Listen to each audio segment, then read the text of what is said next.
Hello, everybody out there in radio land. It is once again that time of the week where we come onto your radio dial and we tell y'all what is really going on here in the city of Kalamazoo, Michigan, the so-called United States, and the rest of the world from a working class perspective. That's right, it's Media Cyphers. As always, following thoughts, views, and opinions are not necessarily those of 89.1 WIDR or Western Michigan University, no matter how dope or insightful they may turn out to be. All right, well, we're gonna go hit the ground running. We have it's been a very busy week in both Kalamazoo and Southwest Michigan politics, and we are going to talk about that to some extent. Um, pardon me, excuse me. I'm going to be reading copy off of my phone right now. My my browser is having issues, perhaps with my laptop. Not sure, but um, so I actually did want to start with a couple of statewide stories, especially just waiting for my co-host to pop on here. Um, so I want to give an update. This is a story we have been following for a couple of years here. Obviously, since 2023, there has been a lot. I mean, the pendulum has really shifted in American public opinion on, again, the plight of the Palestinian people in the face of colonialism and, again, this very fascistic genocide that has been occurring in Gaza. And that is in large part, that was spearheaded by student movements across the country, and especially right here in Michigan. Now, we've reported on particularly how this played out at University of Michigan, which again is very close proximity to Dearborn, which has one of the highest Arab American populations in the United States. Is a very long history of pro-Palestinian student movements, and also became really the ground zero for litigation against students, using their First Amendment right to speak out against what their government is doing. We've been very critical of the way, Michigan Attorney General Dana Nessel pursued those prosecutions again, as we like to say, trying to go after students who are on the right side of history. So we have an update on that story. This comes to us from MLive, specifically the Ann Arbor affiliate. I can't remember, what is it, the Ann Arbor Tribune? Well, anyway, this was published on August 15th. It's written by, excuse me, Sam Jane. 8 pro-Palestine activists charged federally in connection with vandalism and intimidation of University of Michigan leaders are scheduled to appear in court for a series of upcoming hearings and trials. The 8 defendants, 6 of whom attended the Ann Arbor University, will have a motion hearing on September 9th at the federal court in Detroit. They are then scheduled for a final pretrial hearing on January 27th and a jury trial on February 9th. Those dates are subject to change as hearings and trials are routinely rescheduled during court proceedings. All the defendants are being charged with conspiracy to transmit a threat in connection with a series of vandalism incidents.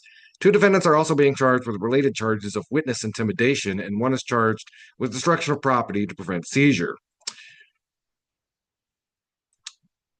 Kind of going down a little bit here. None of the defendants' lawyers responded to MLive's request for comment. The Department of Justice also did not respond to request for comment. Prosecutors allege the group carried out coordinated attacks of vandalism targeting university officials, businesses, and other locations in an effort to pressure institutions to divest from Israel. The group is alleged with leaving threatening notes, damaging property, and breaking windows to throw glass jars containing chemicals into homes. Pro-Palestine activism has accelerated on the Ann Arbor campus after October 7th, 2023. And as we know, the October 7th attack sparked the ongoing war in Gaza. Since then, according to the Associated Press, close to 73,000 Palestinians have died. You can read that full article. That was MLive, Ann Arbor News specifically. Sam Jane reporting. I kind of preloaded with some commentary before I gave you that update, but a couple other, stray thoughts. this sort of, going after organizers for what really amounts to like petty vandalism, and kind of literally making a federal case out of it. It shows, one, how little the government really has to go on as far as their whole like violent Antifa terrorists narrative. Again, they're trying to paint this picture of like the upsurge in left-wing quote unquote violence. In this case, it is, again, no humans or animals were injured in the production of this activism. Um, and again, what shakes out to be legal or illegal in court. There's also the argument of like, again, the moral responsibility of people to stand up against genocide and the role of their institutions are playing in that genocide, including the University of Michigan, which again has been the site a lot of targeted divestment campaigns. Also, here at Western, that particular, especially I think like spring, summer, after we saw a lot of activity. We had an encampment up here for close to 2 or 3 weeks, I think, if I remember correctly. I remember reporting on the ground, and again, a lot of it was just focused on, this is, these are the university's investments. This is a lot of attention brought to the facts that, downstairs here at the student center we have a Starbucks, which was unapologetically enmeshed or kind of in support of the Israeli state, at least corporate. I'm sure a lot of the Starbucks unions would disagree with those policies.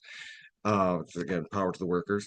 But yeah, so again, it is the federal government's attempt to try to paint these people as like violent, radical, etc. Which, if I mean, you even look at polling, even amongst a lot of Republicans, popularity for the state of Israel has never been lower, and the recognition of the genocide we are complicit in has never been higher. Again, me and Lawrence have talked about this a lot.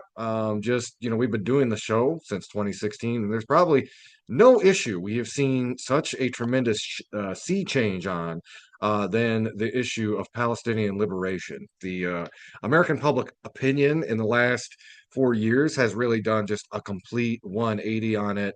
And I think, again, a, a tremendous amount of credit should be given to the student activists at U of M, here at WMU, and all over the country who forced that issue into the public eye, and would not relent, even at the expense often of their own academic careers, their personal safety, etc.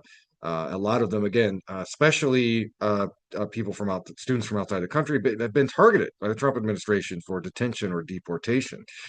So, again, a lot of that activism can come with a cost, but I hope that most of y'all or all of y'all can look back on that, understand how worth it was to get to this point where, again, Zionist opinions and pro-genocide opinions are just not tolerated in most spaces. To the point where Dana Nessel said she won't go to the next Michigan Democratic Party convention out of fear of getting booed because of quote unquote anti-Semitism, which, again, opposition to Zionism is not anti-Semitism. We will say this on the show until we are blue in face. And again, honestly, I think equating a genocidal apartheid state with an entire religion, the entire religion of Judaism, that actually sounds pretty anti-Semitic to me, but what do I know? All right, we're going to take a quick little break. Y'all are listening to Media Cyphers only on 89.1 WIDR or online at widerfm.org. You can also find us online at Media Cyphers on Facebook, YouTube, and the Media Cyphers Kalamazoo podcast you can find on most podcasting apps. Keep that dial locked. This is Media Cyphers only on 89.1 WIDR, your source for political revolution.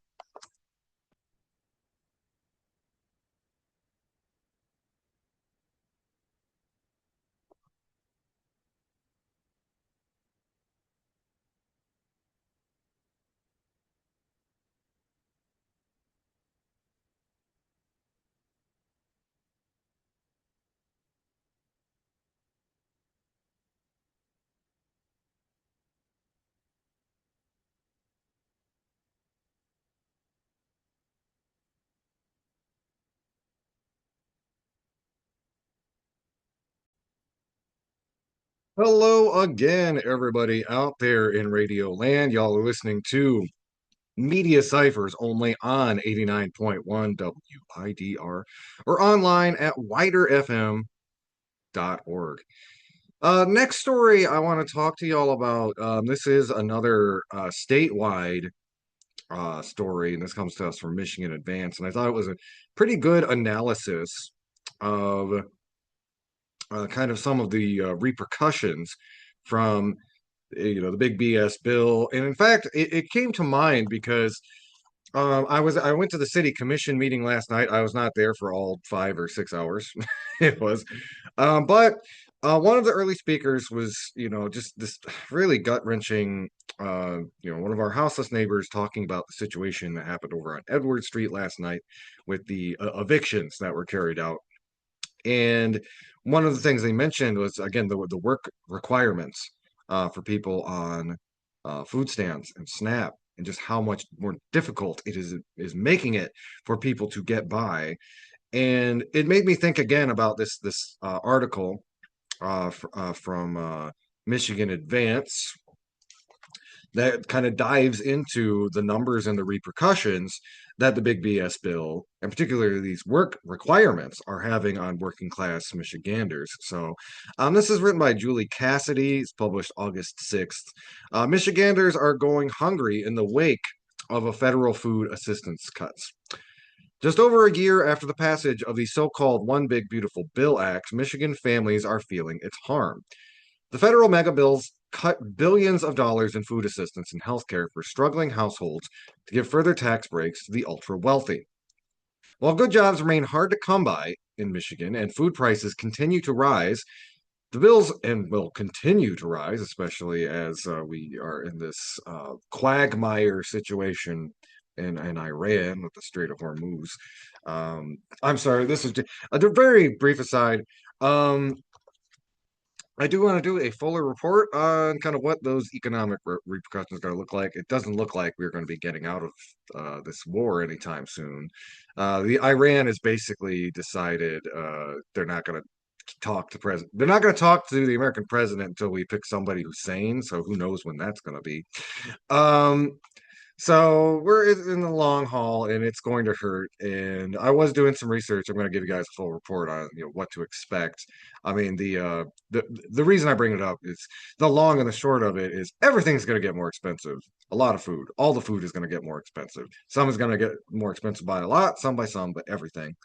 So yeah, this is going to just be another. It is going to be a force multiplier in food insecurity for Michiganders.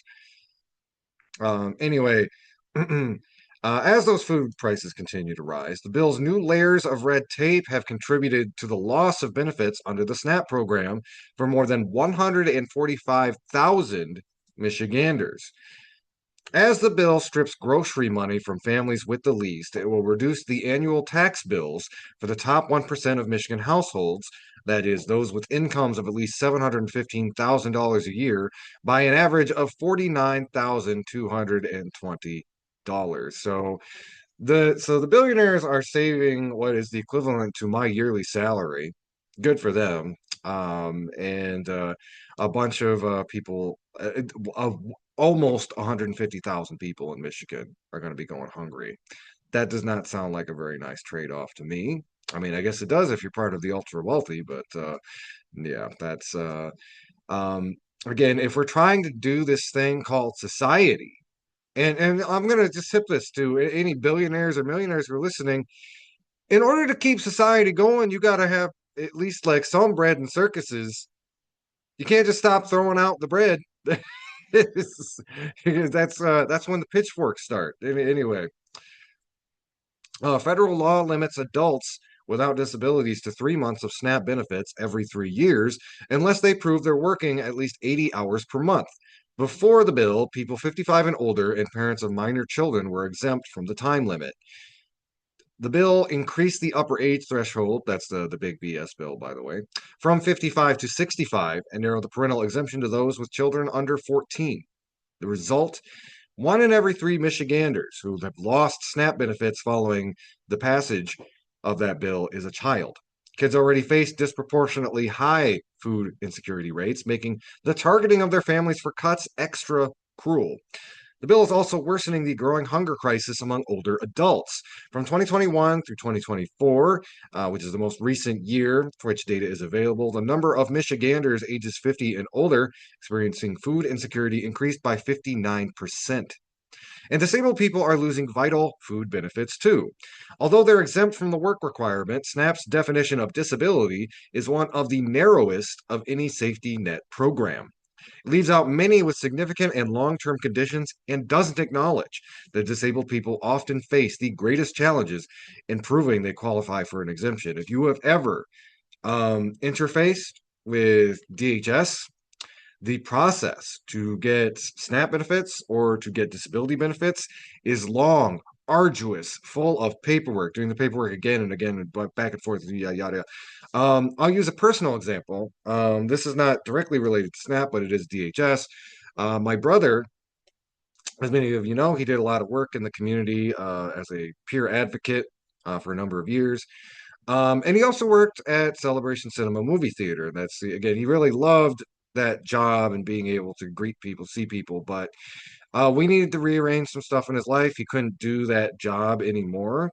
Some things that he needed to do at home, etc. And he was eligible for disability benefits. And we signed him up. It took close to a year and a half from when we first started the paperwork to win those benefits actually started being delivered.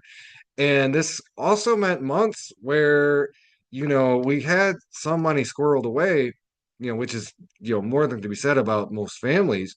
But, he had to start GoFundMe's and stuff to bridge the gap between, they said he would get this money when he actually got it. And when this paperwork actually, it was awful. It was an awful experience.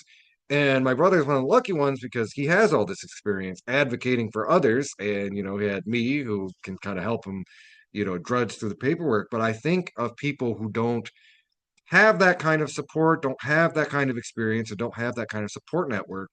They are really just kind of stuck, what's the word? Kind of sent out into the wind. I think I'm mixing some metaphors there, but I think my listeners, you know what I mean. Going on, hunger was already rising, and we expect it to grow more rapidly as people lose their food and healthcare benefits altogether under the Big BS bill. It will be harder to measure, however, because in 2025, the federal government stopped comprehensive tracking and reporting of food insecurity rates. This has actually been part of an overall method from the Trump administration. You scale back and fire the people who collect that data because that data makes the Trump administration look bad. It makes their allies look bad. It's part of the reason one of the reasons the cyclospora outbreak just happened because again, there was all this data about Tyson Foods, and we would have been able to get better data if we had more people employed to collect and track that. But a lot of them had been fired, and also Tyson Foods is giving money to a lot of people in the administration, so they have an incentive to not really dig too much into it. Again, they're not tracking that data because if they honestly did track it, it would prove just how badly these policies are failing. Or again, a lot of this is by design. The pathology of, stuff like Project 2025, it's very eugenicist. They don't care, if the poorest and most disabled are, uh, basically starved to death. I mean, that's the underlying uh, outcome and modus of the stuff done by the POTUS. So yeah, they probably want to hide that data. So as one less dot for people to really connect. But what they can't hide are the increases in need our local food pantries are seeing month after month, or the soaring prices we feel on every trip to the grocery store. They can't hide what is happening or what we see happening to our families, friends, and neighbors. For many Americans, and I'm skipping down a little bit, for many Americans, even full-time work doesn't pay enough to cover basic needs. 7 in 10 workers use SNAP work at least 35 hours a week. The companies paying these workers poverty wages, like Walmart and Amazon, are some of the world's largest and most profitable. Again, Walmart, we've talked a lot how companies like Amazon and Walmart essentially are using the federal government to subsidize the poverty wages they pay to their workers because what the the money they don't give their workers for groceries they make up for with SNAP, um, instead of just paying them a living wage. Those who already have more than they could spend in multiple lifetimes can't continue taking from those who are struggling just to afford survival needs. It's time for our lawmakers to put families over billionaires. That was Julie Cassidy. It's published in Michigan Advance on August 6th. Michiganders are going hungry in wake of food assistance cuts. We're going to take another quick break. Y'all are listening to Media Cyphers only on 89.1 WIDR or online at widerfm.org. You can also find us online at Media Cyphers on Facebook, YouTube, or the Media Cyphers Kalamazoo podcast you can find on most podcasting apps.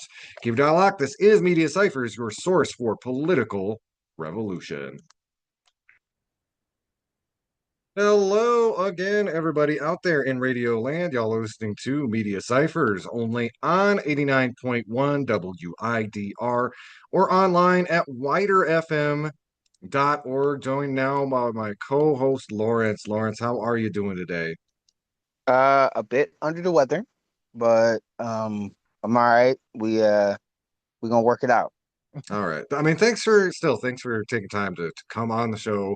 It's never easy to do these episodes when you're not feeling Yeah, well, especially yeah, especially with all the yapping we have to do. It's like yeah, I was yeah, telling man. Hassan Piker's been in the news a lot lately. I was talking to my wife and it's like, if I could ask him any question, if I ever like had him on the show or vice versa, if there's a circumstance, I think the first thing I would ask is like, it's like, okay, so you Twitch stream like 7 to 8 hours a day. Do you like just have like an industrial supply of throat spray or like lozenges? It's like I do this 2 hours a week and my voice is pretty hoarse by the end of it. So can't imagine doing it Man. all day, every day. Goodness. Yeah. Okay, I digress. But um, so, Lawrence, I know we were just talking about this yesterday. This has been a very busy week in Kalamazoo and West Michigan news, and I'm going to talk about what the city commission. There's some chaos over in Comstock, which has actually had a little bit of a you know, rainbow or happy ending, depending on how you look at it. But let's kind of unpack. So several things were going on last night at the Kalamazoo City Commission meeting. I was there for a little bit of it. It was one of Yeah. those long meetings.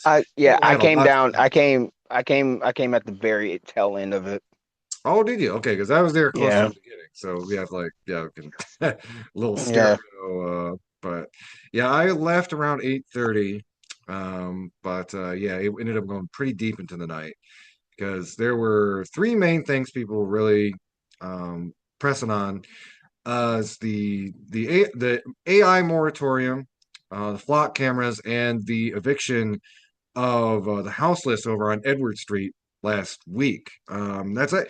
It got a lot of attention from local press, but if you didn't hear about it, if you go downtown, there are a lot of people on kind of camping out on that walk. It's a very low traffic area. There's just like some construction places and kind of businesses nearby, so it didn't get a lot of foot traffic. So ended up kind of a houseless encampment blooming on the sidewalk, and because you can't impede the sidewalk, it is against the legal rules, even though like nobody's really used that sidewalk and who knows how long. They got evicted and they got kicked out, and reports from day of said there was little offered in way of resources except for garbage bags and just telling people go to the mission. um which is even compared to how the city has responded in the past is a new low. because at the very least, I do recall in a lot of these kinds of situations, at least things like hotel vouchers were offered, and it was literally just you know um, pardon me for the use of it for the bums rush. Really, the city did. Um, and it was really outrageous. Even a lot of people who don't pay a ton of attention to the housing issue here in Kalamazoo. I had a lot of people who, sometimes are a little bit even have kind of those more regressive takes on houseless people. Found it pretty appalling that the city just again swept them out without any sort of alternative. Again, like no other option, just like go to the mission or just find somewhere else. And again, it's does little else but again disrupt this this little pocket, this basically this neighborhood that cropped up along this block. Disrupts, dislocates them, makes it adds instability to anyone who's trying to get on their feet, makes it harder for anybody who needed support services to continue receiving those services. It can be hard for houseless people to keep in touch with folks. Sometimes I have to go through different phone numbers. It's hard to maintain a phone plan when you are houseless and you're broke and you need to keep keep up with getting food on the table, especially as we just mentioned, all of these changes from the big BS bill that makes it even harder to just get your basic necessities. Um, so again, that was I mean, kind of a long-winded summation, but that's more or less what happened last week. And people showed up in numbers to talk about it. Yeah, I feel like okay, so there's multiple I have multiple feelings on this. Um we we created a facility out in Portage. What was it, that the hotel that was that's out in Portage by the highway? They turned that old hotel into housing for families who are homeless, right? Or experiencing homelessness. Yep. There That type of idea was what I said years ago on this program, what we should have been doing about the old health center on Gold Road, right? The or the county building that's downtown that I don't think they're using anymore. I think they're remodeling the one next to the Hampton Hotel that's Yeah. downtown. Yeah. We could have used turned that building into temporary housing for people who are for families who are experiencing homelessness, right? And Hmm. doing wraparound services for those families um in the same way that they're doing with with the hotel, with the old hotel that's on that's off Portage, right? Right. Hmm. We should have, we have not. We've built more hotels. We've built more hotels, and we're building an entertainment center, but we have not built uh housing a significant housing for the unhoused in our city. It kind of talks about the priorities of what the city is actually looking for. Absolutely. And I recall I had a conversation with a coworker last week. I actually said this at the city commission meeting too. But like, hey, do you follow politics in town? It's like, well, what's going on with all this? Like, because the story about the houseless eviction was on the news, and we got in this discussion about like, oh yeah, this was happening, and we talked a little bit about how there's a lot of cities around the country who have with some success deployed these housing for all models. Really, again, puts housing first, and we again we've seen those be very effective in other places around the country. And at one point, he asked, it's like, there's all this wealth, all these billionaires here in Kalamazoo. How come we don't just do something like that? And, it's a mystery. It's a real Scooby-Doo mystery. Like, Yeah, you rip the Wolfman's mask off, and he's like, old man Bill. It's just yeah, the rich real estate guy. It's kind of an on the nose person. But I mean, I judge this because That is a really good question. We have such excellent, an excellent foundation of resources in Kalamazoo.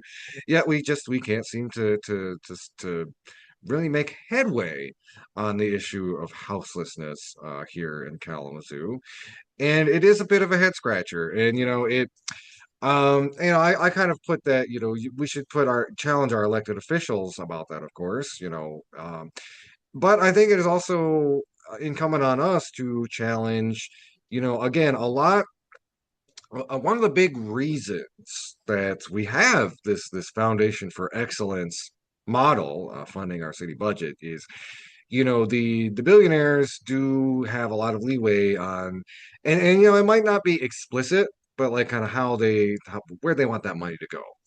And a lot of that money ends up going into, again, these beautification projects. Again, not all of them necessarily bad. There is the democratic process, Imagine Kalamazoo, by which a lot of this money is allocated. But it is interesting to me that, yeah, this money is not being used in ways that have been proven to seriously do something about the housing crisis. Um, I kind of half jokingly, but it's the billionaires like being seen as problem solvers, as people who deeply care about the community.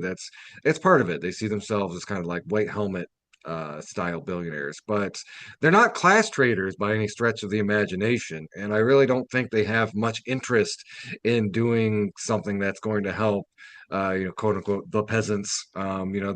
These people have a vested interest in gentrification, and I think like helping houseless people get houses doesn't really enter into their particular arithmetic. Yeah, pretty much. Like it is it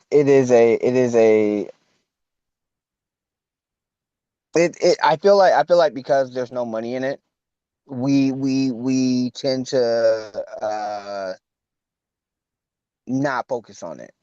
There's no profit for it, right? But making helping people become more productive citizens is always productive. It's always profitable, it's always productive. And if we're not doing that, then what are we doing? I think that is where we need to where and how we should be addressing these things. Um, because if we were to say, hey, if this was a stadium, if the homeless project was tied to making the stadium better, it would be funded. Yeah, yeah. Mhm. I think that in my opinion, I feel that there are people on the city council that do want to fix this situation. And I know that in 2022 there were some initiatives that was brought to the council that they have implemented. We should now be looking at why those things that they've implemented have not been effective. Mhm. We should have a public analysis of why why why certain things have not been effective and how we can then change it be do better.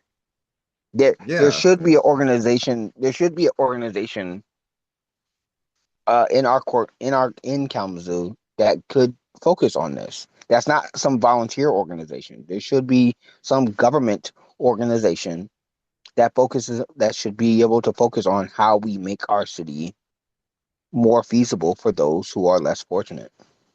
yeah, absolutely. I agree with that 1,000%. I think part of it too is just it's a problem of scale. Because like you mentioned, like you mentioned, the hotel, those hotels. There's also the old Knights Inn down the Vine neighborhood was turned into a kind of a place like that too, and those are good and worthwhile projects. It's just it is not to the scale of the problem, and by consistently underestimating the scale of the problem that really puts us in bad footing, especially looking out to the future. I've mentioned this a lot on the show. The housing crisis in Kalamazoo is not going away, and in fact, I would suggest with what is going on economically and also even looking further in the future, a topic like climate migration, we are going to need a lot more of that housing available for people to live in, and not for just speculators to sit on, or for just again kind of like some bandages around the edges. So yeah, I think obviously it needs a deeper dive and to figure out like what isn't, and even when I say like housing for all models have worked in other cities, every city is different. You need to look, what are the specific needs and capacities and resources of a city, and look into how you're going to implement like a housing for all policy. But I would say, just off top of my head, I think scale is probably the biggest one, because again, there are some good people out there doing some good work, but at this point it is not enough. Yeah, yeah, I couldn't agree more. I do want to pivot. There was some good news from the city commission last night. This has kind of been in the ether for a few weeks now. I think it's kind of hitting a critical mass where this issue has really boiled over, here in Michigan especially, but all over the country. You're talking about data centers. Michigan, I think, is a particular people are particularly concerned about it because, again, one of the big things with the AI data centers we talk about is freshwater usage. Michigan is blessed with access to one of the great freshwater resources in the world. And there's a lot of concern about, again, use of water and how much electricity these data centers gobble up.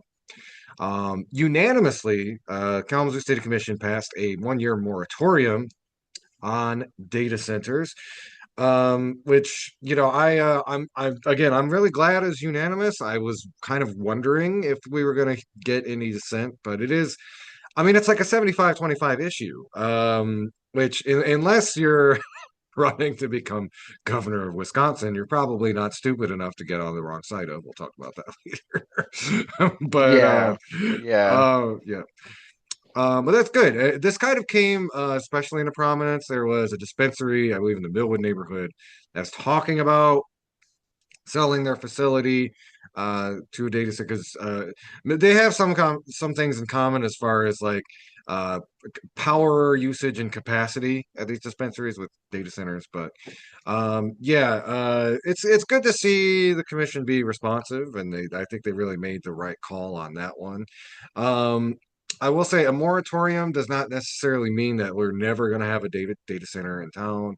It does mean that we have a year, um, and basically, I think what they're trying to do too is, there's you're hearing a lot about, it's we're not going to ban AI demonstrators. We're going to make sure there's some guardrails, like they have to meet these kinds of benchmarks, etc., before we will consider a project like that in town.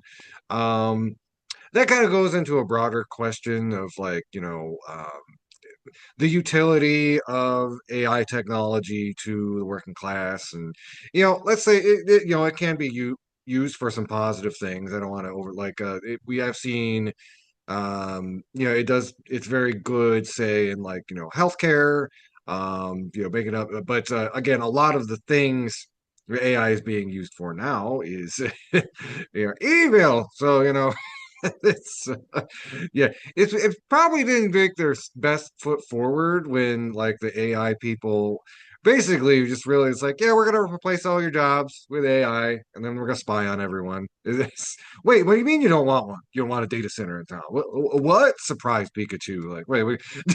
That's what, Yeah, like think about the conversation that we just had. Think about the conversation we just had. We were just talking about how we have not moved, we have not created enough real estate and space for those that are unhoused. We just got done talking about that. But they want to create space in our town for a data center that will inevitably take working class people's jobs. That's not my speculation. That is what the creators of Grok and ChatGPT, and that's what the owners of those companies said. So much so that they said uh, human beings are using too much water. This is what Friedman, the one dude that created Grok, he said it in a at a conference. He said human beings are using too much water. It like I'm not joking. If we can find the clip, we will put it in the no. I'm gonna send the clip in our group chat so you can put it in the doobly doo below so we can put it in the Oh my description. God. This is I not a just joke. I'm thinking to like that, so that Mad Max Fury Road, it's like, do not, my friends, become addicted to the water. It will control Right. you and you will miss its absence. Yeah. And I'm just like, so they want to put a data center in for AI, and they have explicitly said that AI it will take people's jobs. This is what they have said. So they will put money into creating a data center before they put money into housing folks. That's where we are right now. That is Uh-huh. that Yep. that is the state of capitalism right now in our country. Mm-hmm. And then so yeah, so that is good. Do have a moratorium. Again, all of what we just said being said. Um, there's an issue. The other issue that got brought up again, there was a big flock protest, and I think we kind of got a half of a win. I'll give that like a point 0.5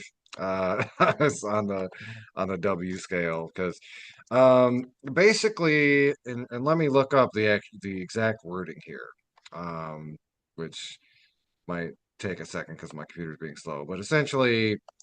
Um, in response to kind of the outpouring of people coming in to speak out against flock surveillance cameras, they made a commitment. Oh yes, a resolution requiring a full commission vote on all future flock/ALPR contracts, and that's in reference to the fact that the previous contract was just under the threshold, apparently, of what uh, the financial threshold of what the city commission needs to put on their docket. And honestly, if it hadn't, this is another one of those issues, much like AI, that's becoming a 75-25 issue. I'm seeing a huge amount of this becoming a cross partisan issue, in truest sense, because everybody I have talked to is against them. Doesn't matter if they're a Trump supporter, doesn't matter if they're a communist. They do not like these flock cameras. For obvious reasons, where it's surveillance, surveillance, they're turning the community into surveillance panopticon is a hard sell. Um, and I have seen people, even though even a lot of people I respect and I've worked with, who have advocated for keeping those systems here in the name of public safety. And I get there are I don't want to dismiss public safety concerns. That's a real thing. Crime is real. Of course, as we talk a lot on our show, the main root of crime is income inequality and economic depression, et cetera.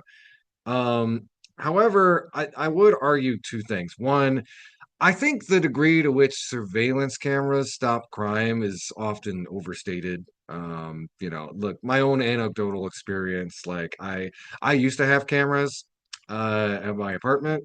I got rid of them because they were owned by Amazon, and I quickly realized, oh wait, it's plugged into their system.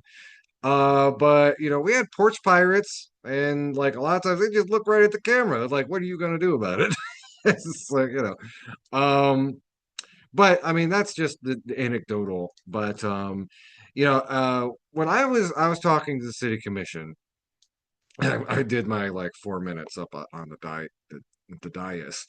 Um, and one of the things that I really emphasized, the flock technology, I think a lot of people mistake the flock surveillance technology with just like, kind of the type of like CCTV security footage you'd have like at the mall or something. And the biggest problem is like this is connected to a much broader surveillance panopticon by some of like the worst actors in our society, people who have yeah, and I'm not even being hyperbolic. They've literally said like they have these dystopian aims. You have people like Palantir CEO. Basically, he comes off as somebody who like he read a bunch of the old cyberpunk novel classics, and he misinterpreted those as an instruction manual rather than a warning. And like I think of the Flock. So Flock CEO Garrett Langley, he was being interviewed and I think this was really like a quiet part out loud moment because he compared kind of these organic deflock campaigns to anti-fascist activism. And I'd say if opposing flock is anti-fascist, what does that make? What does that make flock again? Oh man. But yeah, again, I don't know. Lawrence, what are your thoughts on the whole kind of flock deflock situation, especially as My we got Kalamazoo? uh my issue is that you compared it to CCTV. Like we've had CCTV, we've had uh vehicle license plate readers, right? We've had these things before. My main issue is that Flock and the Flock system and the entirety of their system is owned by a private company. It's not municipally owned, it's not governmentally owned, it's a private company. And it's a pure violation of Fourth Amendment rights. Like there's no argument that this isn't violating every American's Fourth Amendment rights, and the fact that this is owned by a private company. A private company that multiple multiple news stories have covered. We talked about John Oliver talking about it the other day, right? And for those who haven't seen it, we'll put it in the description below so you can see what we're referencing. That multiple police municipalities and flock private operators was abusing Flock, watch spying on children, spying on spying on women when they're going to the gym or in their classes, young children in their classes and things of that nature. We've And the also fact that seen it used by cops who are spying on their ex-wives or ex-girlfriends. yeah, It was also so used on a woman who was fleeing an anti-abortion state in order to go get an abortion. So yeah, and if you don't think that they're not going to do that, if you don't think that they will not be doing that in our city, then you haven't been paying attention. yeah. But You our, haven't our been our paying our attention. police officers would never do anything bad, Lawrence. So that's like, no, that's something else I I know. mentioned. It's like the Here's the thing. Here's the thing. I I don't do I think that we have police officers that intend on on abusing this power? No. But it's like that one scene in The Dark Knight when he turns every cell phone into a sonar thing, and Lucius Fox is like, "Yeah, I'm gonna help you this one time, but as long as this thing is in Wayne in is active, I'm not gonna be here." And that's the point. That was you the know point. I'm glad you brought that up because I think it actually shows kind of culturally how far things have declined since even like 2008. Because like in the context of that movie, that is seen as like such a scandalous abuse that like Lucius Fox learns to quit and Batman stops being Batman. It's just this technology lets him to spy on everybody. fast forward to 2026, and I haven't seen the movie, but I heard like it's kind of a plot device in the new Spider-Man movie that he's just like, oh yeah, I can spy on everybody. And just like not to mention, I mentioned this at the city commission meeting too when I was doing my 4 minutes. Was like, it was about 13 years ago.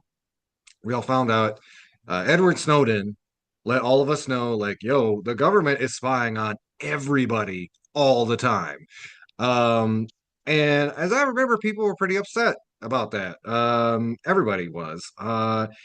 And it's like that old saying about, like, when you have a frog in a boiling pot, it's just you don't know you're boiling because the water temperature goes up, so you get used to the temperature. And I Yeah, think, like, even I've been a little blasé about it on the show. It's like, oh, we live in a surveillance state. It's like, man, I really underestimated the capacity of things to just get worse. Um, and yeah, pretty much. it's like, yeah, again, I really emphasizing that, this is not this camera system, even if, like, okay, you want a camera system. Okay, that's fine, but it is not municipally controlled. It is not controlled by the people of Kalamazoo. It's an outside There, corporation who there's wants, no like, oversight. yeah. There's no oversight of Hmm. what or who is using it, right? So we don't know who's using it. We don't know what they're using it for, or we can assume what they're using it for. We can assume good intentions. I do not assume good intentions on anybody. My mom and dad told me a long time ago, yeah, we trust but verify. There's no way to verify that the people who are using these plot cameras are only using it to stop crime. As a matter of fact, there have been multiple showings that Flock is using AI to as a part of their system, and we have made a note too many times that AI lies. There was a story that they chased down a teenager who had some kids in the car because they thought the car was stolen because it had similar numbers to a stolen vehicle, but the stolen vehicle was a motorcycle, and they ran down on the van with 5 police officers, traumatized some kids. Hmm. What's stopping? What's stopping the police in our town from doing the same thing? Because we have seen when we talked about AI before, talking about cognitive offloading, where we are letting AI do jobs that would normally be things that human beings would have to do, right? If we're talking about writing essays, talking about uh, doing math or things of that nature. But if we're going to be using it as a way to shortcut policing and the AI is wrong, then do we hold the AI accountable? Or do we hold the police officer that did the job accountable? Because the police officer is going to be like, hey, the AI told me that that you were the right person. Yeah, it's And almost it's as if like, we should maybe leave those types of algorithms out of that kind of decision-making process. yes, Ooh. yes, we should, we should, we should absolutely leave. We should leave. AI should not be in policing. AI should not be in healthcare. AI should not be in housing. Or there are certain things in America that AI should not be attached to. And because flock cameras are using AI in as a part of their program, I say no. Hell no, as a matter of fact. Oh yeah. And I was just kind of like leaving off on one thing, like something that's kind of endemic to the culture of the Kalamazoo government. I've noticed this over the last, like, I mean, obviously Kalamazoo all my life, but really when I've been closely looking over the last 11, 12 years, is there's always this presumed benevolence that the people in power are doing the right things for the right reasons. And whether that's naive or just like kind of, tactical to, a tactical posture for their allies. It's it again. It leads to these outcomes where, like, everybody's in shock when something bad happens, and, like, yeah, just to think, like, no, there's just no capacity for anybody in the Kalamazoo Department of Public Safety to abuse this in the same way we've seen it abused across the country. Is naive, it's wishful thinking, and this isn't even just saying like like ACAB or anything like that. It's me saying like if the potential for abuse is there, some people will take advantage of that.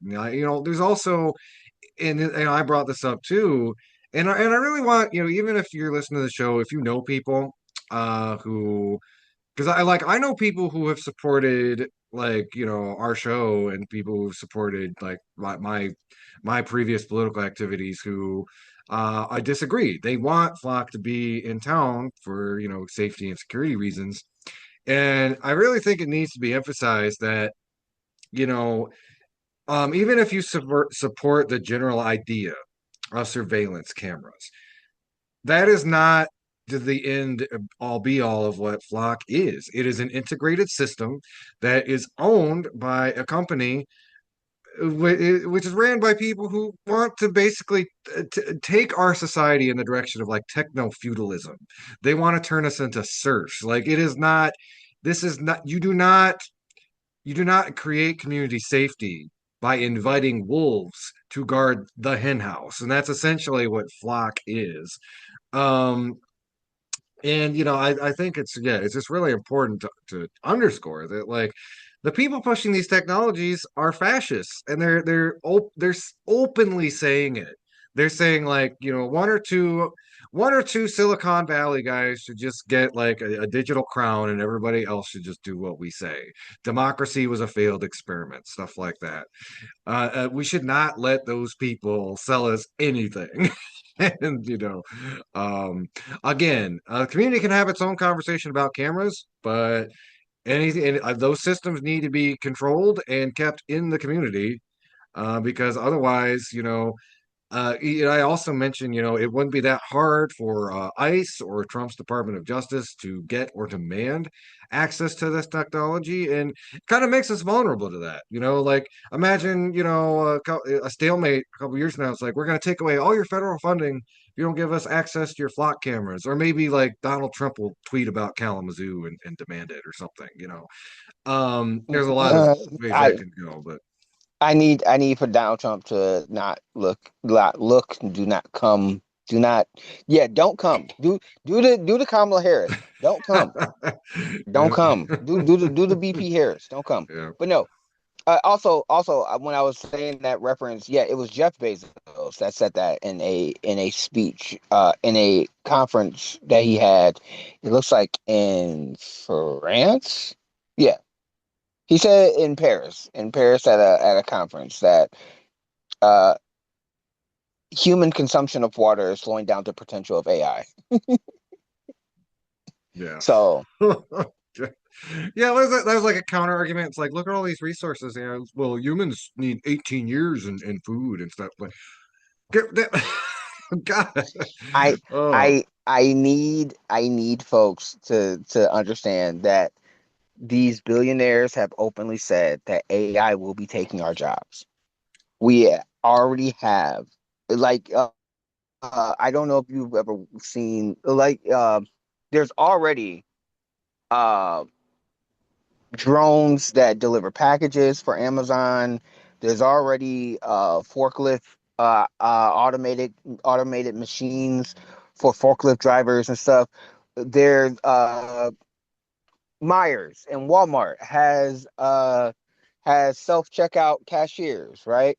There are, if they can, if those uh millionaires and billionaires believe that they can automate an AI every facet of human existence, they will. They will. 100%. Yeah. We should not be letting them. That's the question. So again, that was kind of a half win because again, the resolution was that they will have a full vote on any future flock contracts.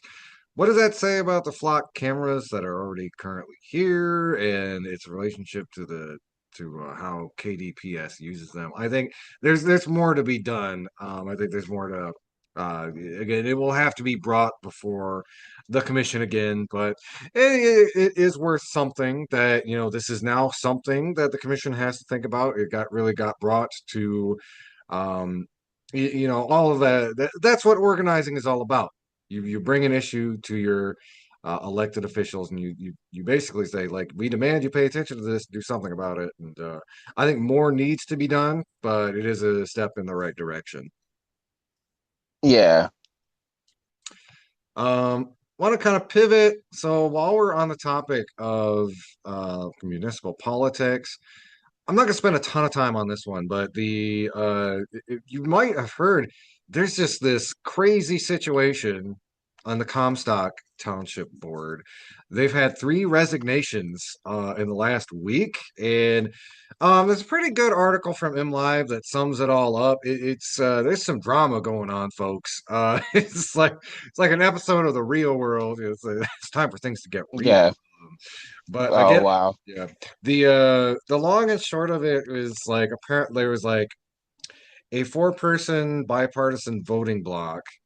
Um, and then on the other side were so it's like one Democrat, or two Democrats, two Republicans, and basically it sounds like kind of an internal dispute, because one of the people on the board, Republican, Martin, he had a um, he had a bar, a hard it was a Soil Friends hard cider company.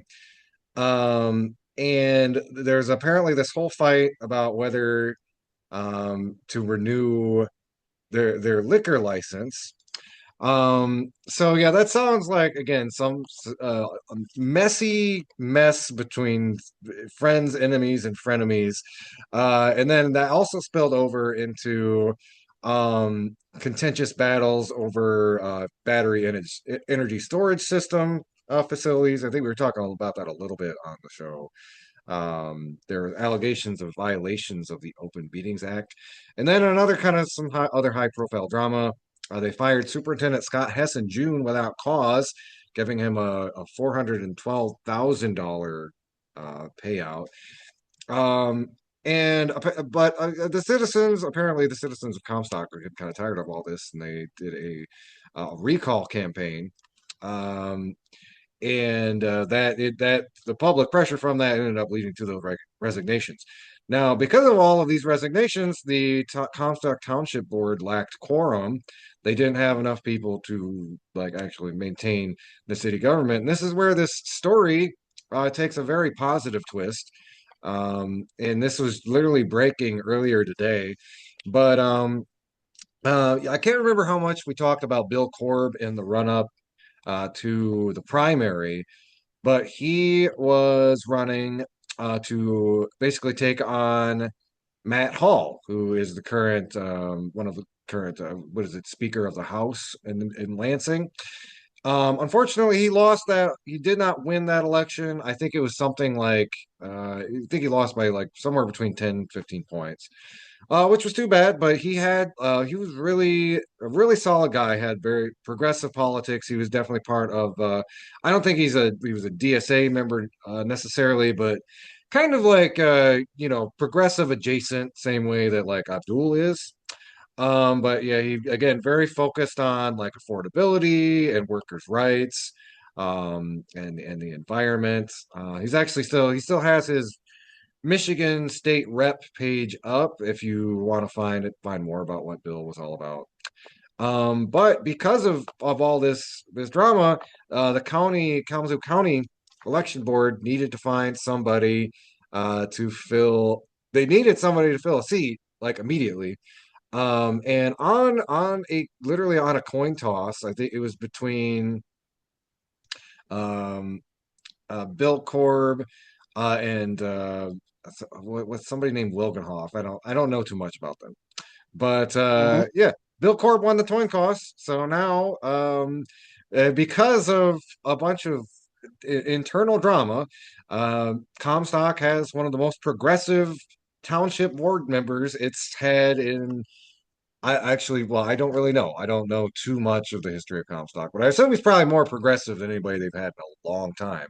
So, yeah, it's, yes, sometimes when one door closes, a window opens. And congratulations to Bill. I'm hoping he really makes this position his own, and maybe keeps it on. Once he has to go. Try to retain that seat in an open election. But I mean, it is good news for the people of Comstock, even if it was on the heels of some very protracted drama on their township board. Yeah, I mean, I'm all for the squabble. You know what I'm saying? Yeah. Maybe because I'm toxic, but but nah, I'm for the squabble. Let them squabble. I mean, I will Let say it them got work it out. got people in Comstock to pay attention to local politics. So there you can say Exactly, that glass half exactly. full. Hey, if it gets people more involved in the political process and it gets people not being a bystander to politics, but actually trying to get involved, I am all for it. Let them squabble. Mhm. Let them squabble. It's say same thing here. I say same thing here in Kalamazoo. If it gets people attention, it gets people. It's not just getting attention. It's also making sure that people are informed on what is going on. That's the other part of that. And yeah, I'm all for it. Mhm. All right. I'm So, sad. I'm sad that it got that ended up turning toxic. But you know what I'm saying. But like, y'all squabble up. You know what I'm saying? oh yeah. Squabble up. I don't think I think that might wrap up all the local stories I had. There is an interesting discourse going on. Kalamazoo Township is thinking about becoming its own city. Apparently, they're worried about being annexed by the city of Kalamazoo. I'll link to that in the show notes. I mean, I don't really have a lot to comment on about it, other than it's like, I guess if you live in the township and you have an opinion on that, make sure you go to your next township board meeting and tell them how you feel. And then I also did. Is there a particular reason why? Like, do they feel like they're not being heard? Like, do they You feel know, like it's are funny because are the the article I read. It's this from Wood TV. They do mention it, but they don't really get into specifics about why people are concerned about it. I guess the city has annexed part of the township before.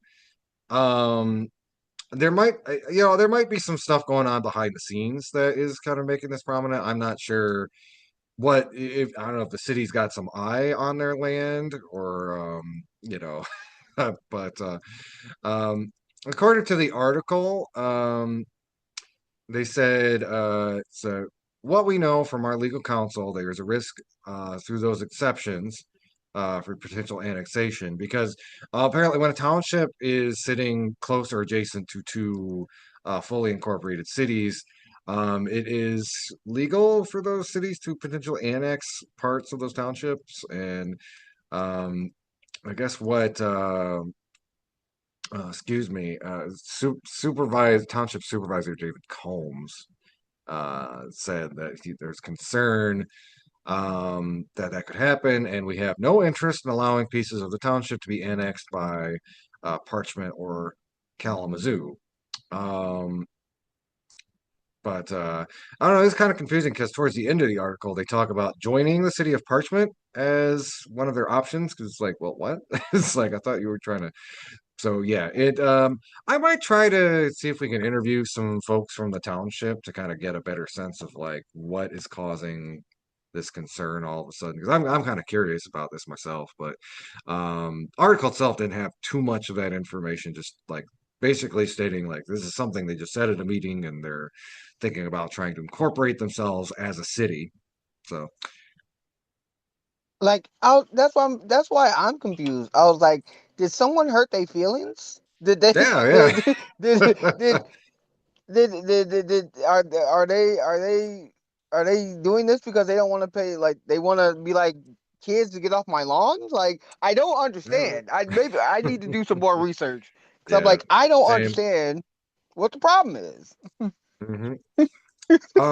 Oh, and just as another quick hit before we move on to national stuff, there is going to be more litigation against the data center in Saline, which, if you remember, that was one of the big controversial ones where the Saline's government said no, the people of Saline said no, and as to quote our dear governor, we're going to do it anyway, and they did, and then she was at the Oh no. groundbreaking ceremony.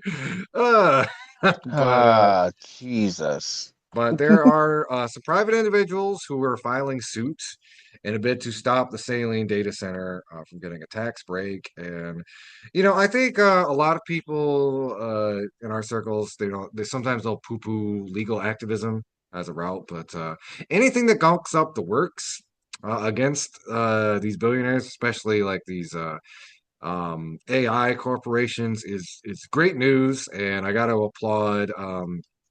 It was Catherine Hochschulter of Saline Township and Ellis Bowl, an attorney from Charlevoix. And they filed suit saying the $43 billion project is ineligible for the tax break, arguing that the township did not take steps needed to ensure the area was eligible for that tax exemption.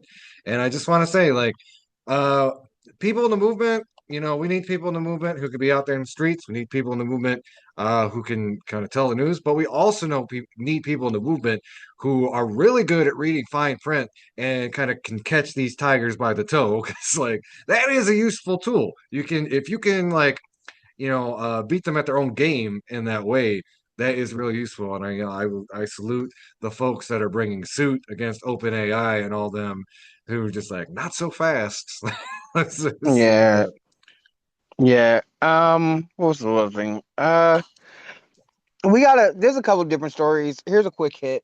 Um, this is just a real quick hit. 'Cause I know we got transition because we don't have a lot of time. Uh, Folks who are talking about when you see in the news that when you see in the news that Republicans are bringing up trans people in sports again, and you have the former NBA player who saying that they want to play for the WNBA, forgetting the fact that Oh.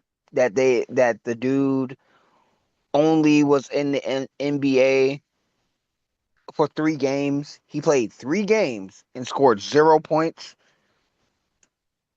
I feel like most female NBA players will beat the brakes off of him. So I'll be like, hey, don't worry about it. They're distracting. They have nothing else to talk about. They're whack and they breath stink. That's all I really want to say about that.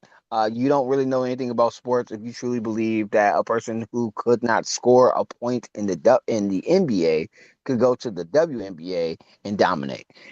That's all I really have to say about that. Uh, And there was another story of another person being hung in Mississippi. There, there's been some very terrifying stories of coming out that we are going to end up spending more time on. I just wanted to make sure that we are staying on certain beats that yes, black people, black and brown people, but especially black people, especially in the South right now, are being hunted, and it is a problem. It is a real problem And that it's being needs to be talked about declared more. suicide almost immediately. And I mean, Yeah, I think you put it best last week when we were talking about this with black people don't hang themselves. no, yeah. Black people are do not lynch themselves. That's not a thing. That's not a thing. And anyone trying to tell you that there is has lost their mind. But speaking of losing their mind, because we have to get to this, because we didn't talk about it last week. You want to know how the war effort is going? You want to know how bad? You want to know how bad our military industrial complex is going? The I think it's the U.S. Abraham. Is that's what it is? That's what it is. The Oh U.S. yeah. Abraham. Oh, this story, yeah. Yeah, the U.S. Abraham has set a record for being the U.S. ship that has been on the sea the longest without any shore leave. So clap it up for those young teenagers and young people and people who are on that ship. Clap it up for them, right? Clap it up for them. They set a record. What does that entail? That they set a record and now people are trying to commit suicide on the ship. The ship's toiletries have been are disgusting. Water's being backed up. They don't have they're running low on food. The horror stories that are coming from what is going on that ship is not is no joke. It's not something to laugh at. And the fact that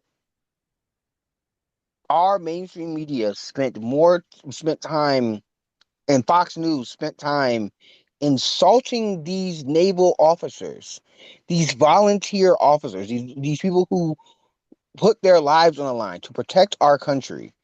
They spent time insulting them instead of talking about the conditions that they are living in. Says everything you need to know about not and the reason why I want to bring it up is because it says everything that you need to know, not just about Fox, but how our government and how this system feels about soldiers who put their lives on the line for us. It's disgusting. What I saw from Fox News and their coverage of this was absolutely horrendous. Yeah, and I mean, it really does just speak to the hypocrisy. Like again, uh, right-wing people try to claim, more of an affinity with the U.S. military than liberals do, and they don't. One, obviously, there's that the main contradiction there is they don't there's no they are the first their politicians anyway are the first to support defunding the VA and healthcare for veterans and even like funding for the soldiers themselves. You have to it's fun like we talk about the astronomical budget of it's just going to be in excess of 1 trillion by the time all is said is done, and yet, we've got these sailors on the USS Abraham who are eating like, they're down to like what, one tortilla and half a cup of rice per meal. Yeah, pretty much. Yeah, pretty Yeah, much. and it has been corroborated. They tried at first. The Trump administration tried to dismiss this as like a bunch of like fake news rumor or whatever, and then like journalists actually went to the ship and corroborated this with the sailors who were there. Um, and again, it's part of why so much of the American government these days has just been taken over by the dumbest people imaginable. And I almost say like the U.S. military, and again, this is not an endorsement of U.S. militarism, more broadly, but there is at least like this kind of air of professionalism, and it's the incompetence has reached that branch because again we've got Trump went full steam ahead on this grossly stupid and inept misadventure in Iran, and yeah, these are folks who thought they were only going to be deployed for a few weeks. It's now been 9 months, and the official line from Pete Texas is just like suck it up. Things aren't that bad, and They're it's they're like, bathing.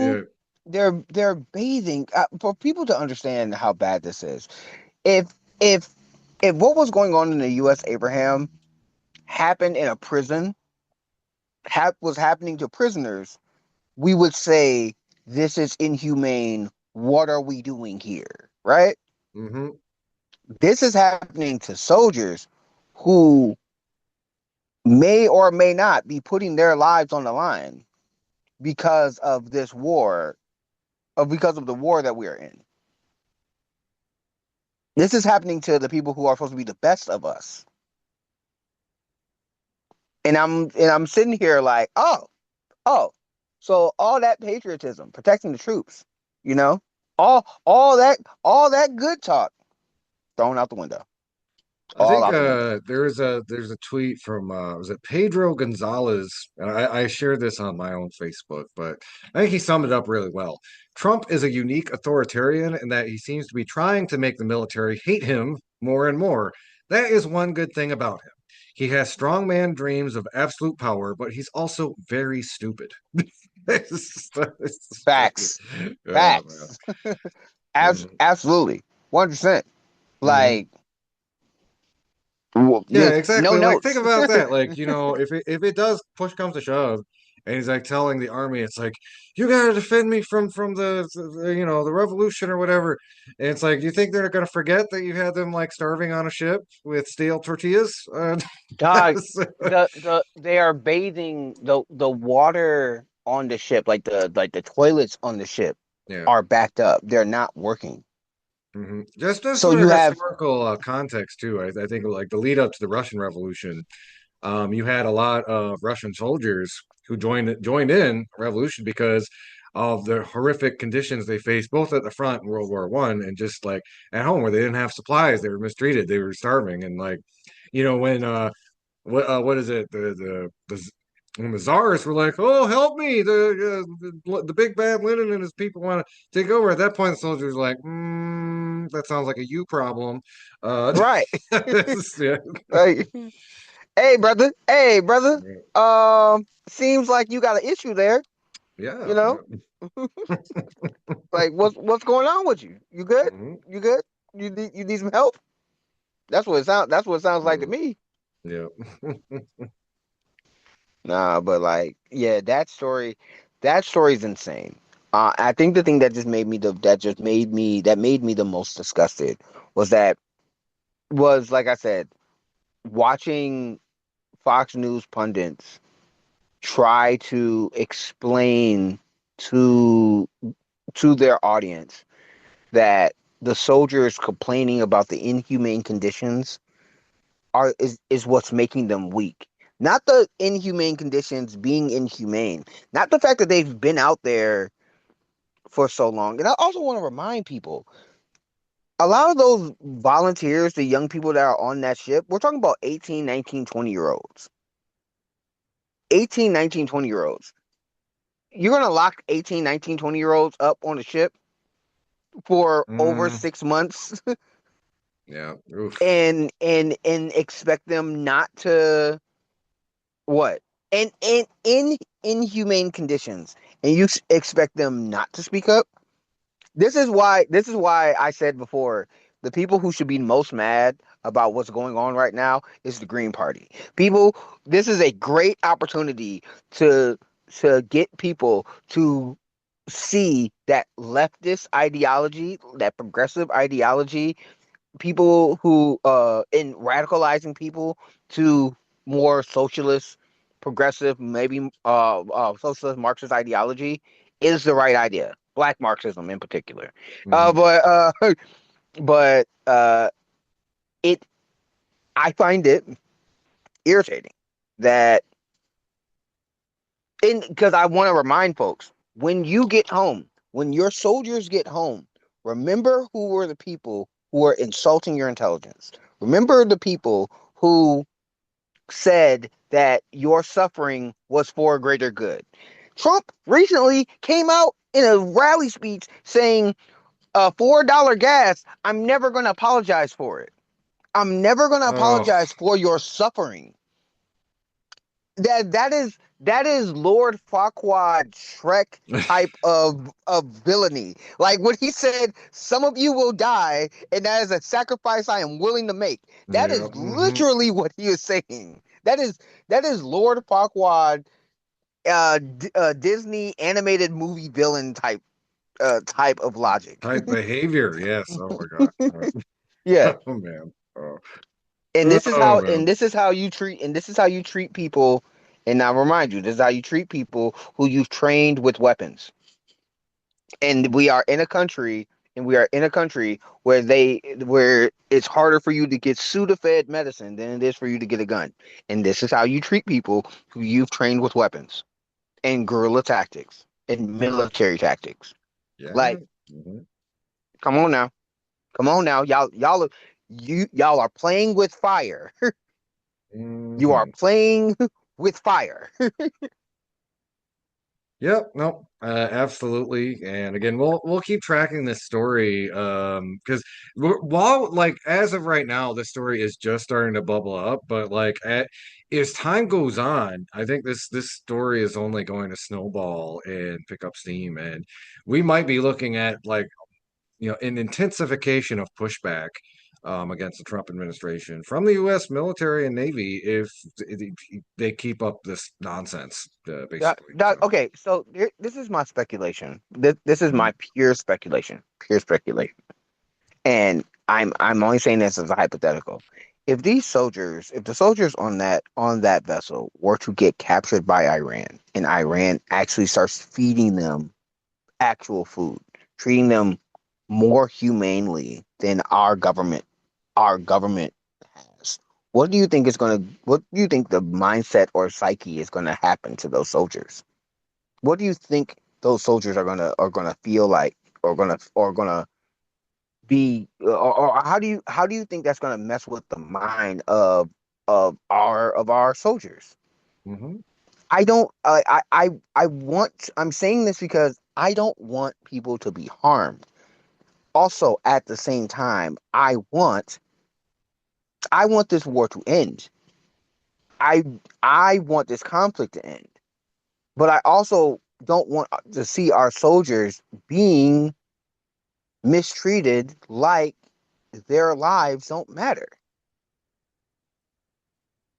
Is that too much to ask for? Am I asking for too much? Yeah, and there is a history, and again, this stuff could continue to get worse. Vietnam was kind of they don't talk a lot about this in American history, but one of the big reasons America ended up pulling out of Vietnam was just more and more resistance within the ranks. Fragging was a not uncommon practice, which was, i.e., rank and file soldiers, you know, they called it fragging because they basically plant a grenade in the officer's tent or some other way. But basically, yeah, it was a lot of soldiers going AWOL or doing something like that. And like I said, it's been close to 50 years since we've seen anything like that. And plus, I mean, one thing with Vietnam, of course, there's a lot more draftees, so there's much more unwilling participants. But honestly, if things keep going in this direction, I would not be surprised to see more militant resistance from people in the military if Pete Hegseth just keeps treating them like a bunch of disposable GI Joe figurines. Yeah, pretty much.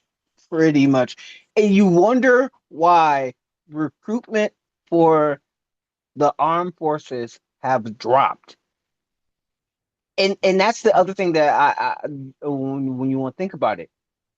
If this is how they're treating our men and women and non-binary pals in in the armed services, why would people who are getting out of high school, getting out of college, why would they want to join? Yeah, I Seeing remember this is how they you remember treat all you. those ads, military ads when we were younger. It's like Navy, be Sure. all to see the world. Like Yeah, the they'd make it look like a Marines. vacation. And what would the modern equivalent be like? Join the Navy, enjoy tortilla and mold. Yeah, The like same four and walls for 9 months. yeah, Better get like comfortable in dog, that it's bunk, buddy. yeah, yeah, and like it's dog, I remember the army and military coming to our middle schools and high schools trying to recruit us, right? The pull up bar in the cafeteria to see who could do it, right? I remember that.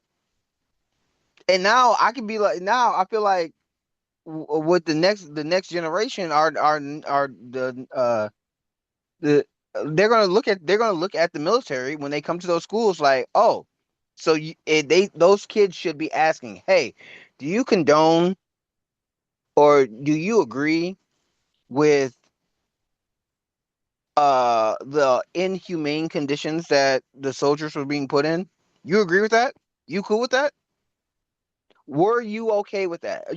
You expect me to deal with that and want to join? Nah, I'm good. Nah, I'm good. Yeah. So, do you have anything else on that topic, Lawrence? Uh, when people say that we should defund the military, and we're talking about defunding the Pentagon, the military, and things of that nature, I want to remind everybody the reason why people talk about those things is because of mismanagement like this. I think it really Uh, does underscore even to people that maybe, like are okay with all that money going to the military. It's like it's not being spent on troops and personnel.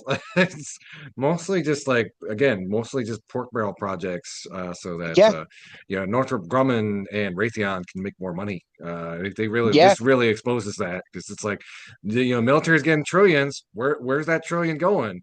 It ain't it's not. into the 2 cent tortilla that they're getting aboard the USS Abraham Lincoln.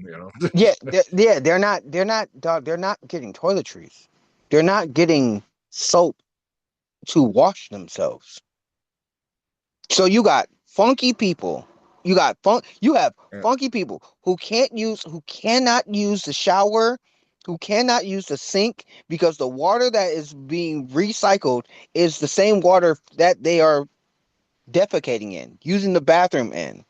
It got so bad, and this got lost in the news cycle. But I'm pretty sure this actually happened. It was like Iran offered to help, offered to Dog, provide some supplies or something. It was like, of course, the Trump dog, administration is like, no, no, stay away. dog, You're icky. dog. If Iran, I need to find, Yeah, I we need to just find that I do article, need to verify that because I remember reading that, but I just want to make sure it's properly sourced. But like, yeah, I mean, bro. doesn't seem out of step with. I mean, a lot of Iran's kind of smart propaganda is like we're fine with the American people. We just don't like Trump and the Trump administration and Netanyahu. It's pretty smart way for them to go about this war, but like that would just be like That hell of that's a propaganda insane. move that happened. Like, Yeah, that's insane. I'm wow. I'm crazy. yeah.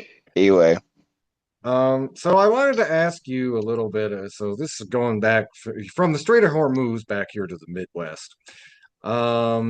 This again, the news cycle is just so rapid. This is a week ago. It already feels like 2 months ago, but there was a lot of quarterbacking or post game quarterbacking about Francesca. Was she uh, hoisted by her own Thanksgiving dressing or was she hung out to dry? I'm sorry, I've been thinking about that pun for wow, a week. I had to deploy it as I know that was wow, cheesy.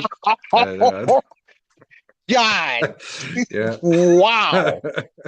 I don't know what to say outside of never do that again. No, um, All right. so Francesca Hong, right? We gotta talk about Francesca. So in my opinion, um, one, shout out to DSA. Like Yeah. without any national support, Francesca nearly won without a Bernie endorsement, without an AOC endorsement, which I feel like, and this is my personal opinion, I do feel like some of the uh uh some of the Democrats, if some of the Democrats that we have would have been like, hey yo, we're here and we're gonna support people no matter what. I feel like we would have had a better I feel like we would have had a better situation. I feel like she could have won. Because I want to remind everybody, the dude that ended up winning, he dropped out of the race. He dropped out of Yeah. the race. They had to not only uh get him to come back, the governor and some other and a lot of the establishment, they coalesced around him the same way that they did Biden in 2020. Yeah, I remember you mentioning it. It did feel eerily familiar. It's Yeah, like she was getting really close to just decimating everyone else in the field. And you had this kind of like reluctant neoliberal frontrunner who literally was so reluctant that they dropped out, got convinced to step back in because they felt like it's like, I guess they were the only person they felt could really stop her, which apparently was the correct calculation on their yeah, part. But and and for me, that's where I'm like, okay, I see the game here, and the game was, hey, we're gonna the game was, yeah, we're gonna coalesce around the person that uh we're gonna coalesce around the person that we are afraid of having power more. They can control Crowley. Now, do I think David's a bad dude? No. Do I think he is just like most the Democrat establishment and cannot see the forest through the trees? Absolutely. Because his answer on data centers, his commentary on data oof, centers that was was painful to absolutely, watch. it was it was dumpster juice. Dumpster juice. You understand me? And you actively said, I will stand on the 20% of this 80-20 issue. Most of your constituents do not rock with this Yeah. issue. And And you're like, he said nah, it with his dog. whole chest. He was like, "What's the big Yeah, difference between you and Francesca Hong?" He's like, "Data centers. I want us to be like he wants the shining data center on the hill." He was glazing data centers all in that interview and like, yeah, yeah, it's like most yeah. of his own constituents, most of the Republican base hates them too. It's just like, man, So uh, yeah. So brother, read the room. You're like that was my thing. Read the room. Obviously you didn't. I Now, mean, do I there's a conspiracy theory, and I mean, it has some validity that he just doesn't really want to win. Like his job was to stop Francesca Hong, and at this point, it's just like, you I know, I feel like you know what I'm saying, that there may be some validity to that, right? hmm Um I do feel that uh I do feel that I don't want to say that. No, I feel like that could be that definitely could be true. And also, and also um she may like this. I feel like there was a lot. I feel like there's more to this situation than just the coalescing around the progressive, and I think that's true, right? I mean, coalescing around this moderate. I feel like we as a collective, and this is myself talking about leftists and progressives and things of that nature. We need to encourage we need to encourage more people to door knock, because that was basically her thing, right? We need to encourage our people to door knock. We need to encourage our people to be to get even more active. And also, we need to make this a reminder that the establishment does not look at us as allies. They look at us as ops. And because they look at us as ops, we have to fight back harder.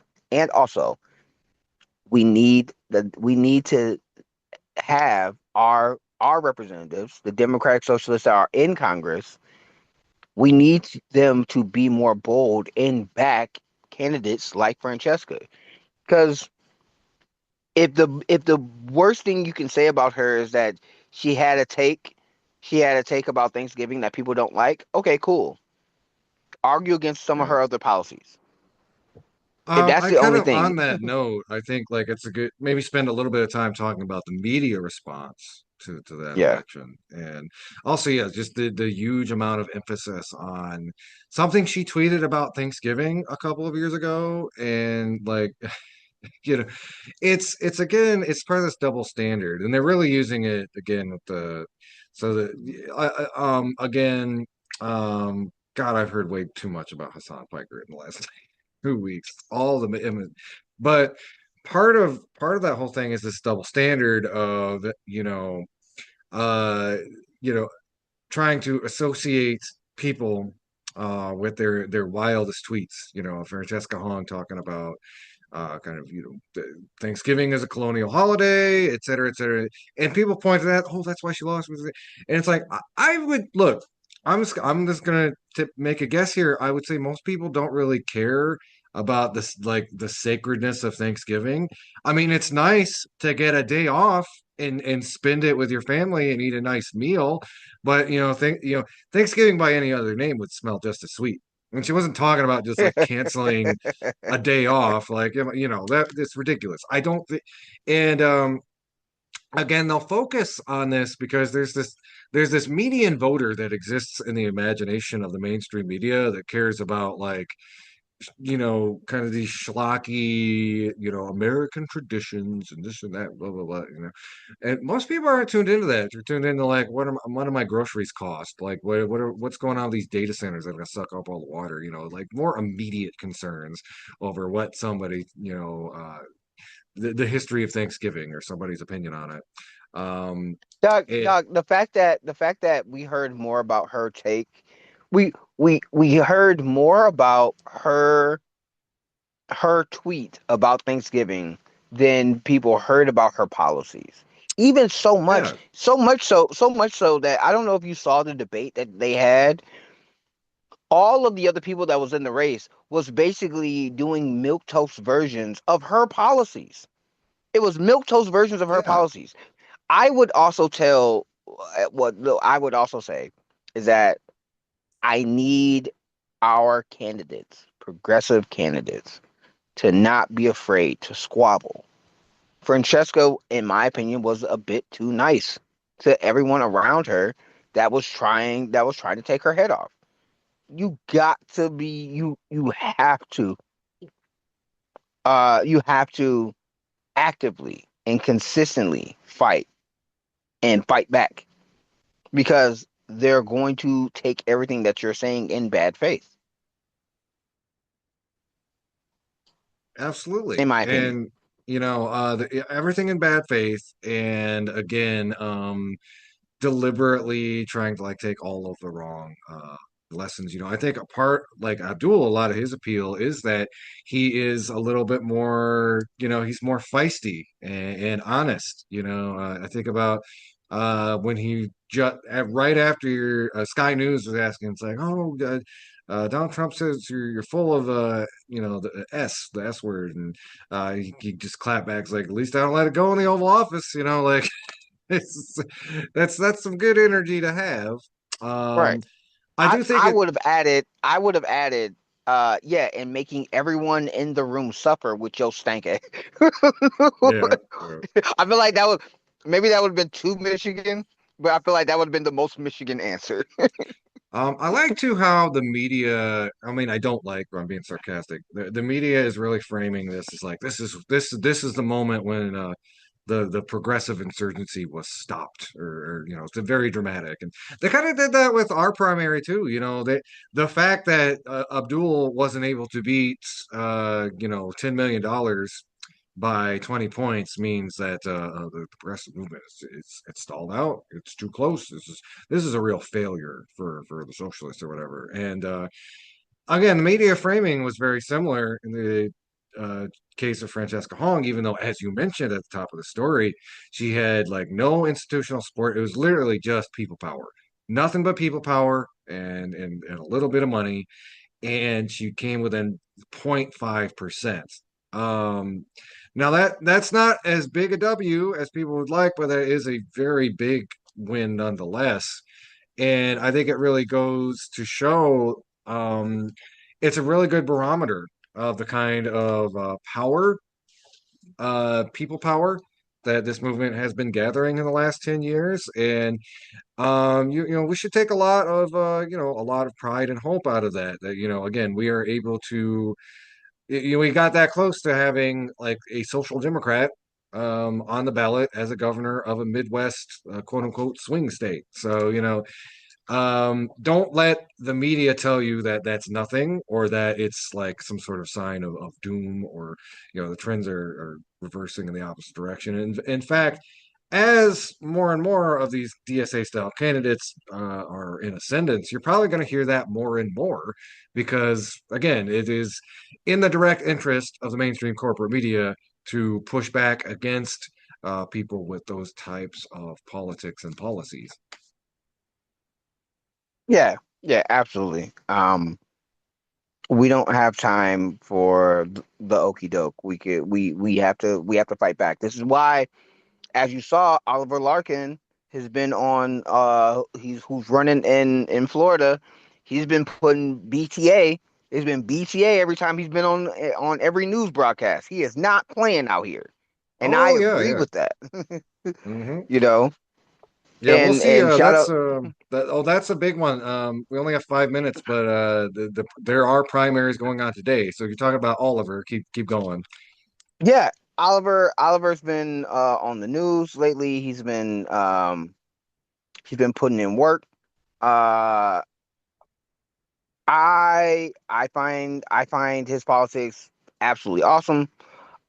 He went on Fox News, and when they were talking about immigrants being violent and hurting children, he called Trump pedophile on national TV, and the host panicked and stopped the Yeah, broadcast. It yeah. stopped the broadcast. Like you can't.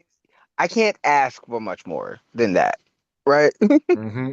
I can't ask for much more than someone showing that they're not afraid to squabble and to do it on the on putting being on the same level as those that are bad faith actors, just like a lot of the Fox News hosts, right? Hmm. Um, I think that yeah, a lot of his commentary a lot of his thoughts and commentary has been good. I feel like there's been a lot of I feel like Debbie Wasserman Schultz going into a black neighborhood to represent that neighborhood Oh was yeah, yeah. garbage, Hmm. absolutely garbage. Where these these troglodytes that lost to Trump, that did everything in their power to crush progressives, are now trying to still hold on to power, shows how desperate they are, and how trash, how much dumpster juice these people truly are. Yeah, that I was gonna say Elijah Manley is that is the big race I'm paying a lot of attention to, Yeah, and not say Oliver's is really important too, but Elijah's also another like DSA yeah, person, and he's running against Debbie Wasserman Schultz, which if you yeah. understand the lore, this she was very directly responsible for all the This, shenanigans in 2016. Again, kind of putting their thumb on the scale against Bernie Sanders and his movement, and also, paving the way for Donald Trump. And Elijah Manley, to his immense credit, has really been highlighting that a lot in his ads. He has not been holding his punches. There's been some great Elijah's put out some great ads about how like Debbie Wasserman Schultz gave us Trump by rigging the 2016 election, and like a lot of people have not yeah, really called her to task for that. So what I'm hoping we see is maybe like a similar dynamic we saw in Detroit, where Sri Thanadar, who again was got elected to represent Detroit, from the outside, and Debbie Wasserman Schultz is trying to represent this primarily black district. I hope they do what Detroit did, and they elect a hometown hero and kick out this establishment Tool, as Ghoul. they were. Yeah, Yeah, Tool and Ghoul. ghoul. Ghoul Tool. Yeah, Yeah, that's yeah. yeah. There's a small little quick hit. I know we ain't got a lot of time. Just a small little quick hit. Um, Shout out to Roland Martin. Roland Martin did an interview with the National Association for Black Journalists.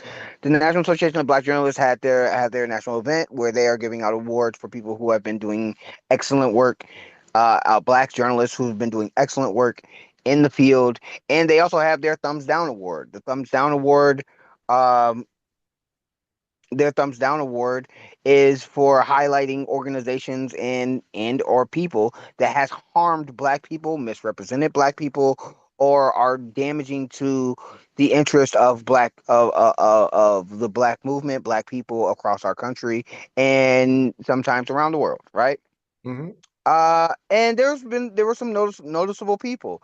uh Dejon McCoy, the CEO of Circle City Broadcasting, the Washington Post. I don't think we need to explain why. CBS. I don't think we need to explain why. The FCC chair, Carr. I don't think we need to explain why. And Stephen A. Smith. They all got the award for the thumbs down award for basically being dumpster juice, for hurting the black cause and hurting black people and hurting black journalists and journalism, hurting uh the nation when it comes to trying to understand what truth and honesty and transparency, what journalism is supposed to be, right? Hmm. Highlighting these things. Stephen A is not happy about it. I find it hilarious. Um we're gonna talk more about it another time, but we gotta go. All right. Okay, Lawrence, thanks again for coming on the show. There was again lots of important stuff to talk about. Everybody out there in Radio Land, thank you for tuning in. You can find us online at Facebook, YouTube, and the Media Cyphers Kalamazoo podcast, which you can find on most podcasting apps. Until next time, everybody, keep on fighting for that revolution solution.